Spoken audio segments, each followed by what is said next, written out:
Oh, hey there. You just caught me going through my folders. Well, while we're talking about it, why don't I show you how the folders in Lightroom work? Let's get to it.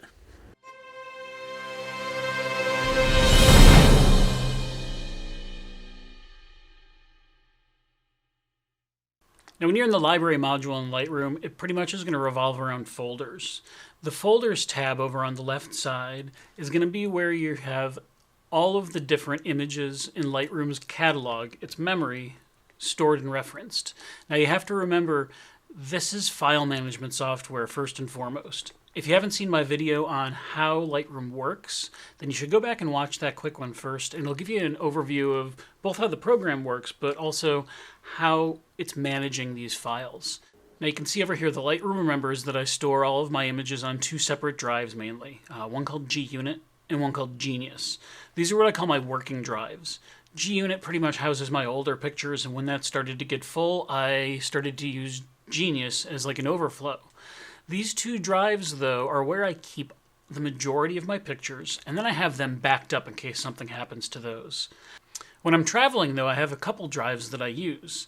One of them is called Cheap as Chicken, and the other one is called the Pocket Block. Now, you notice that Genius and GUnit are both bold, they're visible. That means they're actually plugged in, and Lightroom recognizes that. The other two drives, they're grayed out, and that grayed out coloring tells me that Lightroom remembers in its catalog that I have pictures on those drives, but it's telling me that they're not actually plugged in at the time, or that it can't find them. If I actually look at the folders, you can see the question mark over that, and those are telling me that they're missing. Now in this case, the drive is not plugged in, so if I go and plug it in, you'll see that once Lightroom recognizes it's plugged in, it all gets booted up, it'll fill in the lettering, it'll look just like the others, and when I open it up, there's no longer those question marks, it sees those. Take a look and see my GUnit drive here. You can see that I've got file folders that are named everything from 2005 through 2016 and some other kind of miscellaneously named ones. If I actually go down to my Finder and open up my GUnit drive, we can look on here in the folder that I have named Lightroom Imports, where I store all these, and you can see that it has the same names. Even the miscellaneous ones, for the most part, are in there. Now, there are ones that client images, client pics for transfer, you don't see over here in the GUnit drive listing on Lightroom. That's because Lightroom's catalog doesn't know those files exist. The only thing Lightroom sees are the ones that I've told it to, the ones that I've imported to its catalog. So in this case, the majority of these in this Lightroom Imports folder are visible to this catalog, and that's what it's keeping track of for me. If I was to go in and change a name of one of these, when I restart Lightroom, I'm going to see one of those question marks. It's not going to know what happened to this file because I changed the name outside of Lightroom. Now, if I actually wanted to change the name of that, I could actually go over, right-click, and then I could actually tell it to rename this file. If I do it through Lightroom, it'll change it actually in that same GUnit drive that you saw in the Lightroom Imports folder, but Lightroom will keep track of the name change, and it will make sure that those question marks don't occur. Now, I didn't actually want to do that, so I'm just going to hit cancel here. That way I keep it named 2005, and it keeps to my naming hierarchy. Now, if you see those question marks and the drive is plugged in, it means that Lightroom's catalog can't find those. And usually it's because you've moved those file folders outside of Lightroom. Keep in mind, this is file management software. And if you try to manipulate files or manage them outside of it, it's not going to know what's going on. If you do it in Lightroom, transferring files, renaming them, it's going to know what happened, and it's going to be able to keep track of those.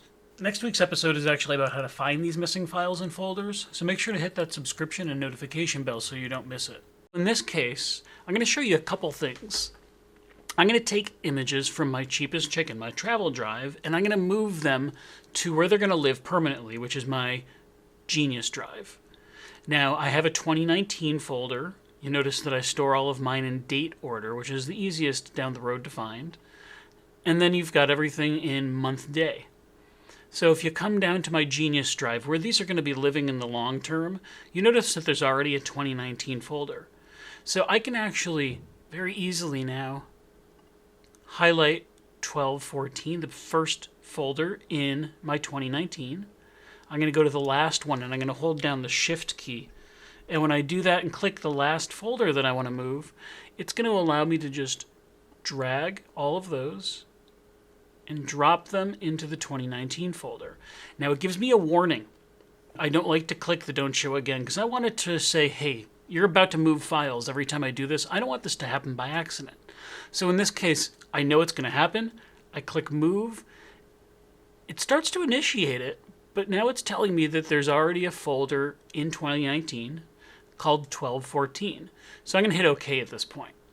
It moved the rest of them. If we actually go and we look, you can see them starting to transfer to my Genius Drive 2019 folder. Now when that's done, we'll go in here and I'll show you the next step. Now as you see, if I open Cheap as Chicken, everything except for that 1214 folder that was a duplicate name has transferred. If I open Genius, I go to the base of my 2019s.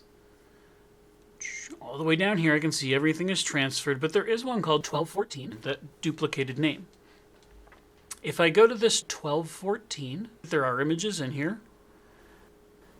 And then I'm going to go back up to the 1214 folder that I actually want to move. So I click on 1214, Cheap as Chicken Drive.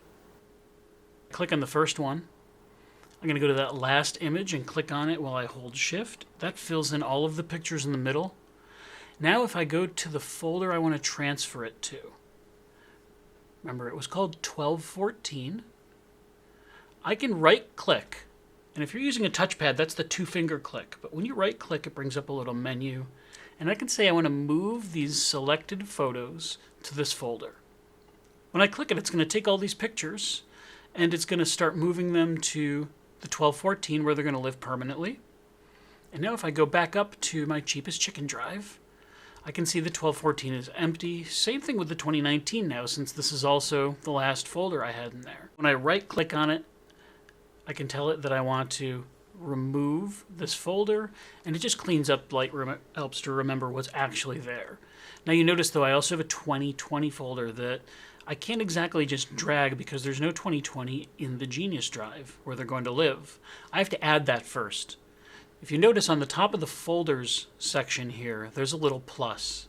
If I click that plus, it'll allow me to add a folder. Now I need to tell it where I want to add this folder first. So I'm going to go down to my Genius Drive. I keep my images in my Lightroom Imports folder. And I'm going to be adding it here within the same area that all my other date-named folders are. So when I click New Folder now, I can name it 2020. Hit Create and choose. Now it creates a folder. No images in it yet, but it allows me to then take the months. Same thing, I'm going to click the first one, hold down Shift, click the last one, drag all of those folders down, and I'm going to drop them in that newly created 2020 folder. I go ahead and click Move and let it do its transfer. You can see there were 3 different ways that we ended up moving pictures there. One of them was simple as a drag and drop. If the folder was existing already and there were no duplicate named folders, I could simply drag the folders that I wanted to and drop them in their new location.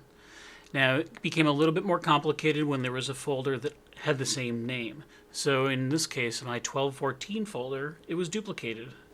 I ended up taking the pictures that I wanted, highlighting those, and then going down to the existing folder I want to add them to. When I right-click on that, it's going to open up the option for me to then move these selected photos to this folder. The last way was making a folder. In this case, it's a 2020 folder since that wasn't a date that existed yet in my Genius Drive. And once I made that folder, I was then able to add those files just in that simple drag and drop style again. Well, that's pretty much it when it comes to folders in Lightroom. It's pretty basic. They're just a representation of the way the folders are arranged on your hard drives, where they are, and the way Lightroom's memory is showing it. If you're moving things around through Lightroom, you're not going to have any of the errors coming up with the question marks on the file folders or the exclamation points on your images. If you're not sure if the pictures that you've brought in to your computer are in Lightroom, take a look. If they're not, you might have to import them into Lightroom, and that's really just showing Lightroom's catalog, its memory, where those pictures are living. Once they're associated, you'll see them all in that folders area, and everything is kept together for you. That's about it. Remember to like and subscribe so you don't miss any of the Lightroom Whisperer videos, and that's going to help keep you on your way to Lightroom happiness. Take care.